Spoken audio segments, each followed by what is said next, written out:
পাষাণ মনটা শীতল করি শুই নাই আমার শোক সংবাদ। আমার মৃত্যুর শুনে খবর জুড়াইব রে তোর অন্তর। আমি না হয় থাকব শুয়ে অন্ধকার কবরে। পাখি রে ও আমার পাখি রে,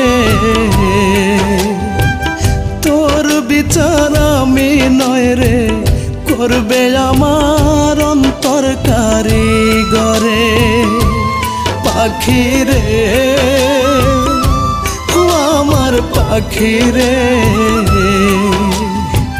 তোর বিচার আমি নয় রে